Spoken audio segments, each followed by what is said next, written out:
Mangalayatan university का अपना radio station radio Narad 90.4 FM, जन जन की मंगलवाणी। स्वागत है दोस्तों रेडियो नारद 90.4 FM से। मैं हूं आपके साथ आरजे याशी और प्रोग्राम शुरू हो गया है मंगलवाणी। जी हाँ, एक ऐसा शो जिसमें आपको जानी मानी हस्ती से मिलवाया जाता है। फिलहाल हमारे साथ कुछ नन्हे सितारे मौजूद हैं। मंगलायतन विश्वविद्यालय के 2025 के नए छात्र और छात्राएं department of journalism and mass communication से, जिसमें मेरे साथ हैं साक्षी झा जो कि वृंदावन से हैं। वृंदावन से हैं तो आप जानते हैं भक्ति रस वहाँ पर कितना ज़्यादा है।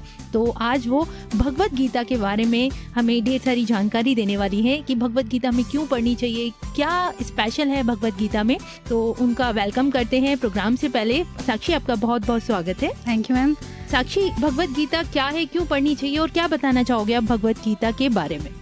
हेलो इंडिया, कैसे हैं सब लोग? मैं आपकी चहेती साक्षी और मैं आज लेकर आई हूँ एक ऐसा इंटरेस्टिंग टॉपिक जिसे आपको सुनकर मजा तो आएगा ही साथ ज्ञान भी मिलेगा, क्योंकि आज का मेरा टॉपिक है Bhagavad Gita. And I am sure कि आप में से बहुत से लोग भगवत गीता के बारे में जानते तो होंगे, लेकिन कभी किसी ने पढ़ा नहीं होगा, क्योंकि भाई आज की जनरेशन के पास टाइम ही कहाँ। सो डोंट वरी, मैं हूँ ना। So let's start. यदा यदा हि धर्मस्य ग्लानिर्भवति भारत अभ्युत्थान धर्मस्य तदात्मानं सृजाम्यहम् तदात्मानं सृजाम्यहम्। कितना सुकून मिलता है ना श्लोक को सुनकर, उतना ही सुकून मिलेगा भगवत गीता को पढ़कर। सो दोस्तों, भगवत गीता की स्टार्टिंग और एंडिंग दोनों ही कुरुक्षेत्र में होती है। जब अर्जुन महाभारत के युद्ध के समय अपने ही फैमिली मेंबर्स को अपने ही अगेंस्ट खड़ा देखते हैं तो वो बहुत ही ज़्यादा क्यूरियस हो जाते हैं, घबरा जाते हैं, डर जाते हैं और वो सोचते हैं कि मैं अपने ही फैमिली मेंबर से युद्ध कैसे कर सकता हूँ। How can he make war with his family, how can he kill them. तब भगवान कृष्ण ने अर्जुन को बहुत से रास्ते दिखाए, क्योंकि अर्जुन जो हैं वो इतना घबरा जाते हैं कि भगवान से क्वेश्चंस पे क्वेश्चंस पूछने लग जाते हैं। अर्जुन को कोई रास्ता ही नहीं दिखता, उनको तो कोई सॉल्यूशन ही नहीं मिल रहा होता। तब भगवान कृष्ण ने उन्हें बहुत से ज्ञान दिए और उसी ज्ञान को हम एक बुक में कन्वर्ट कर देते हैं, जिसको हम भगवत गीता के नाम से जानते हैं। इसी ज्ञान को सुनकर तो अर्जुन का मन शांत होता है। तो दोस्तों, इसीलिए तो कहते हैं कि लाइफ में अगर कोई भी प्रॉब्लम हो ना, भगवत गीता की बुक उठाएं और तुरंत पढ़ना शुरू कर दें। आपको आपकी प्रॉब्लम का सॉल्यूशन वहीं मिल जाएगा। सो दोस्तों, भगवत गीता में 18 अध्याय हैं, यानी कि 18th लेसन। और आई एम श्योर अगर आप 24 घंटों में से भी 15 से 20 मिनट भी अगर भगवत गीता को पढ़ने में देना तो आपकी लाइफ का सारा प्रॉब्लम खत्म हो जाएगा। तब तक के लिए धन्यवाद। बहुत बहुत धन्यवाद साक्षी। वाकई में आपने तो भगवत गीता के बारे में बहुत सारी जानकारी दे दी मुझे और मेरे श्रोताओं को। आपके कॉन्फिडेंस, आपके जज्बे और आपकी वाणी को मैं सलाम करती हूँ। तो दोस्तों, देखा आपने कितने कॉन्फिडेंट बच्चे आए हैं इस बार हमारे साथ। और अगली मेहमान को मैं बुलाना चाहूँगी, जानवी, जो कि अलीगढ़ से हैं और हमें किड्स स्टोरी सुनाने वाली हैं। जानवी, आपका बहुत बहुत स्वागत है। Thank you. जानवी, आज आप क्या सुनाने वाले हो किड्स स्टोरी में? मेरे श्रोता बहुत एक्साइटेड हैं सुनने के लिए, प्लीज बताइए। हेलो बच्चों, मैं हूँ आपकी दोस्त आरजे जूजू और आप सुन रहे हैं जू जॉली राइम्स। आज हम एक जबरदस्त कहानी सुनेंगे जो फुल ऑफ फन, लर्निंग और थोड़ी सी मैजिक भी। तो रेडी हो सब? तो चलिए शुरू करते हैं कहानी। एक चमकता सितारा। एक बार की बात है, आसमान में एक छोटी सी तारा थी, उसका नाम टिंकी। टिंकी was the smallest star in the sky, but उसके सपने उससे भी बड़े थे।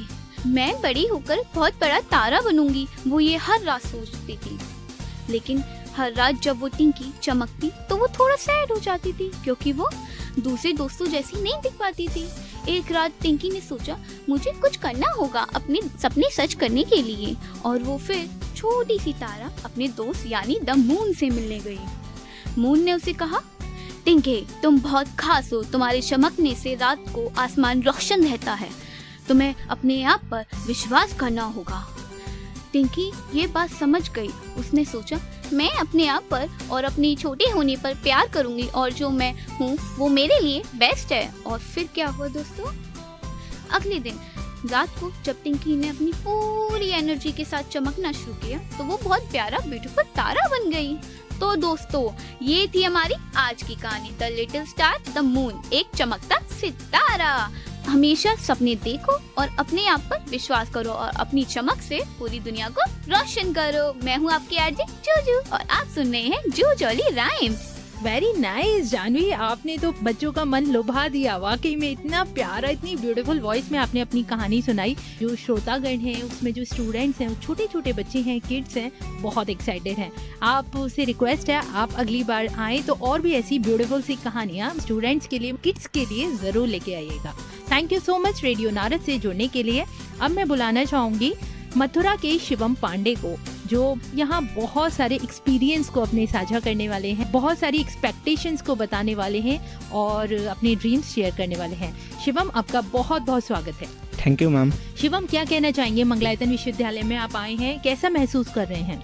नमस्ते दोस्तों, मेरा नाम है शिवम पांडे। मैंने 12th पास करने के बाद में मुझे एक ऐसी यूनिवर्सिटी चाहिए थी जहाँ पर मुझे एक अच्छी एजुकेशन और अच्छा एनवायरनमेंट मिले। इसके बाद में मैंने मंगलायतन यूनिवर्सिटी चुनी। यहाँ पे एजुकेशन तो अच्छी है ही, इसका एनवायरनमेंट भी बहुत अच्छा है, यहाँ का स्टाफ भी बहुत अच्छा है तथा इसके टीचर्स अपने अपने सब्जेक्ट में महारथी हैं। पूरा कैंपस में इंटरनेट है, इसके साथ में इसकी लाइब्रेरी भी बहुत अच्छी है। मंगलायतन यूनिवर्सिटी वाकई बहुत अच्छी है, इसे नेक से A+ ग्रेड मिली है। Thank you so much Shivam. ना सिर्फ आपने अपने विचार साझा किए, अपने एक्सपीरियंसेस साझा किए, बल्कि मुझे इससे पता लग रहा है कि आपको बहुत खुशी हुई है मंगलायतन में आकर। Thank you ma'am. इसी के साथ दोस्तों, अब हमारे साथ मौजूद हैं रुशाली मंडल, जो कि नरोरा से बिलोंग करती हैं और इनको पेंटिंग का बड़ा शौक है। ये पेंटिंग जब करना स्टार्ट करती है तो एकदम खो जाती हैं और उससे ना सिर्फ उनको खुशी मिलती है बल्कि एक सेटिस्फेक्शन भी मिलता है। तो पेंटिंग क्यों ज़रूरी है, रुशाली बताएंगी। रुशाली, आपका बहुत बहुत स्वागत है। Thank you. नमस्कार दोस्तों, मैं हूँ आपकी आरजे रुशाली और आज हम बात करने वाले हैं ऐसे आर्ट फॉर्म की जो सिर्फ केव्स तक लिमिट नहीं है बल्कि दिल और दिमाग दोनों को कलर से भर देता है। सही पहचाना आपने, हम बात करने वाले हैं पेंटिंग की। पेंटिंग का हिस्ट्री बहुत पुराना है। सबसे पहले इंसानों ने इन्हें केव में बनाया और अपनी कहानियाँ और इमोशंस को केव के द्वारा प्रेजेंट किया। धीरे धीरे किंग्स, आर्टिस्ट एंड टेम्पल इन्हें और भी रिच बनाया। अब सवाल ये है हमारा कि पेंटिंग क्यों करनी चाहिए। सिंपल है दोस्तों, पेंटिंग से स्ट्रेस कम होता है, क्रिएटिविटी बढ़ती है और हम अपनी फीलिंग्स बिना वर्ड के एक्सप्रेस कर सकते हैं। इन ब्रश उठाओ और इमोशंस को रंगों में घोलो। तो चलिए आज के शो में हम जानेंगे पेंटिंग एक हॉबी नहीं बल्कि एक थेरेपी है। Stay tuned with me RJ Rushali, क्योंकि यहाँ बात होगी कलर्स की एंड क्रिएटिविटी की। वेरी नाइस रुशाली, ना सिर्फ आपने पेंटिंग की खूबियाँ बताई बल्कि आपने ये भी बताया कि पेंटिंग करना आपको क्यों पसंद है। इसी के साथ अब आगरा की कहानी अपनी जुबानी लेकर आ रही है हमारे साथ गुंजन गुप्ता, जिनसे हम जानेंगे कि आगरा क्यों जाना चाहिए, आखिर क्या है ऐसा वहाँ। गुंजन, आपका बहुत बहुत स्वागत है। Thank you ma'am. गुंजन, क्यों जाना चाहिए आगरा, आगरा की क्या खासियत है? हेलो दोस्तों, आप सुन रहे हैं रेडियो नारद 90.4 FM जन जन की मंगलवाड़ी। मैं हूं आपके साथ गुंजन। आज हम बात करेंगे अपना आगरा। दुनिया का 7वां अजूबा है आगरा, हर खुशी और गम में डूबा है आगरा। ब्रज भाषा का प्रयोग है यहाँ, ताजमहल और आगरा किला है यहाँ। कौन कहता है कुछ नहीं है आगरा में, कभी आओ तो दिखाएं अपना आगरा। और मैं सुनाऊंगी आपको आगरा की कहानी अपनी जुबानी अगले एपिसोड। Very nice. और ये तो आपने एक मिस्ट्री पैदा कर दी कि ऐसा क्या है आगरा में जो हमें ज़रूर देखना चाहिए। वाकई में आपकी आवाज़ से सुनकर मुझे अच्छा लगा और अगली बार हम आपको ज़रूर बुलाएंगे आगरा की पूरी हिस्ट्री जानने के लिए। और अब हमारे साथ हैं बिहार के मुकेश कौशल, जो कोई छोटे मोटे नहीं, बहुत बड़े कवि हैं और आज अपनी कविता से हमको लुभाने वाले हैं, सुनाने वाले हैं वक्त पर एक हंसी दास्तां। तो मुकेश, आपका बहुत बहुत स्वागत है। Thank you so much ma'am. Mukesh, आज वक्त के ऊपर आप क्या कहना चाहेंगे? नमस्कार साथियों, आप सुन रहे हैं रेडियो नारद और मैं हूं आपका अपना कवि मुकेश कौशल। आज मैं आपके सामने एक ऐसी रचना लेकर आया हूं जो जीवन के सबसे बड़े सत्य पर आधारित है। यह सत्य है समय। समय जो हर किसी को बराबर मिलता है, पर इसका सदुपयोग हर कोई नहीं कर पाता। तो आइए, प्रस्तुत है कविता समय को समय चाहिए। समय है अनमोल, समय है महान, समय ही देता है जीवन का पहचान। इसके आगे नतमस्तक है नर नारी देव, समय के आगे झुकते हैं स्वयं भगवान। मित्रों सोचिए, समय इतना बलवान है कि यह देवताओं तक को झुका देता है। राजा महाराजा या साधारण समय सबको देता समता की कहानी। समय से पहले नहीं मिलता वरदान, और समय बिना रहते अधूरे रह जाते अरमान। किसी को जीवन में किसी को ब्रह्मांड चाहिए, पर समय से पहले सबको सब कुछ चाहिए, किंतु समय को कुछ समय चाहिए। समय की शक्ति से बनो शक्तिशाली, समय के साथ बनो तुम परमवीर। मुस्तैद रहो मत चूको अवसर, सही समय पर बनो तुम वीर। श्रोताओं, क्या हम सही समय पर सही कदम उठाते हैं या अवसर निकल जाने पे पछताते हैं? अनमोल समय में छिपी है खुशहाली, कन कन जोड़ बनाओ मुहाली।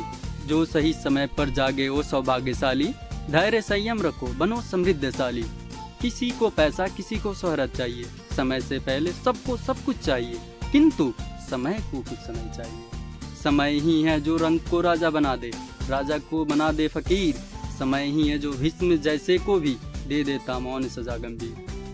समय किसी का पक्षपाती नहीं होता, पर यह हर किसी को परखता जरूर है। समय की पहिए में न रुकने की ताकत है, वर्तमान भूत भविष्य सब पर इसका राज है। जो इसके संग न चले वो पछताता है। समय समरूप है यही तो इतिहास है, हर कोई चाहता है जल्दी सब कुछ।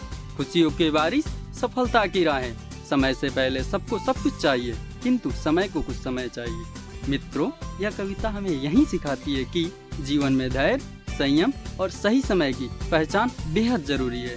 जो समय का सम्मान करता है, समय उसे अमर कर देता है। आप सुन रहे थे कविता समय को समय चाहिए, और मैं था आपका अपना कवि मुकेश कौशल। धन्यवाद, जुड़े रहिए, सुनते रहिए। जय हिंद। वाकई में मुकेश, आपने बहुत अच्छी कविता सुनाई और मुझे लगता है कि आपकी कविता से ना सिर्फ स्ट्रॉन्गनेस और स्टेबिलिटी बढ़ेगी, बल्कि उनमें एक पेशेंस भी आएगा और साथ ही वो बहुत कुछ सीखने वाले हैं आपकी कविता से। इसी के बाद अब मेरे साथ मौजूद हैं अलीगढ़ की दीप्ति मिश्रा, क्योंकि कहीं ना कहीं वो अपने टैलेंट को आगे ले जाते हैं, हिम्मत दिखाते हैं और बहुत आगे बढ़ाते हैं। तो चलिए अभी दीप्ति मिश्रा से सुनते हैं न्यूज़, और फिलहाल वो नेपाल की न्यूज़ सुनाने वाली हैं। सो दीप्ति, आपका बहुत बहुत स्वागत है। Thank you. दीप्ति, क्या बताने वाले हो नेपाल के बारे में? मैं बताने वाली हूँ नेपाल में जो सोशल मीडिया बैन हुआ है उसके बारे में। Okay please. नमस्कार, मैं दीप्ति स्वागत करती हूँ आज 24 न्यूज में। नेपाल में जन विद्रोह, सोशल मीडिया बैन से भड़के युवा, 19 की मौत, 300 से ज्यादा घायल।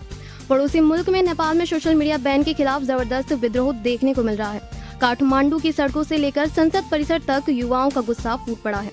पुलिस और प्रदर्शनकारियों के बीच हुई हिंसक झड़प में अब तक 19 लोगों की मौत हो चुकी है और 300 से ज्यादा लोग घायल बताए जा रहे हैं। नेपाल सरकार को हालात काबू करने के लिए कर्फ्यू लगाना पड़ा और भारी संख्या में सुरक्षा बल तैनात करने पड़े। नेपाल की सरकार ने बैन तो हटा लिया है, लेकिन सवाल यह है कि क्या प्रदर्शनों से देश की राजनीति में बड़ा बदलाव आने वाला है। मोतिहारी के रक्सौल से टुडेज 24 क्राइम न्यूज के लिए दीप्ति मिश्रा की रिपोर्ट। वेरी नाइस दीप्ति, आपके लिए तालियां बजाने का मन करता है और मेरे साथ इतने सारे स्टूडेंट्स हैं, तो चलिए एक बार तालियों के साथ इनका अभिनंदन करते हैं।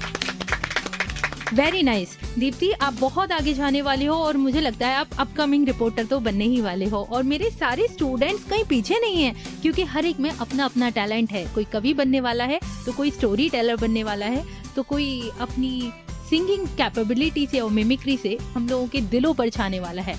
बहुत बहुत धन्यवाद आप सभी का। आप ना सिर्फ रेडियो नारद से जुड़े, बल्कि अपने अपने टैलेंट को हमारे श्रोताओं के सामने प्रदर्शित किया। आपका बहुत बहुत शुक्रिया। Thank you.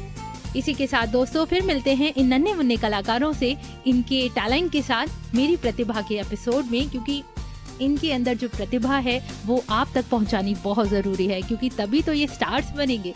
तब तक के लिए मुझे यानी आरजे याशी को दें इजाजत और सुनते रहें रेडियो नारद 90.4 FM, जन जन की मंगलवाणी। Stay tuned.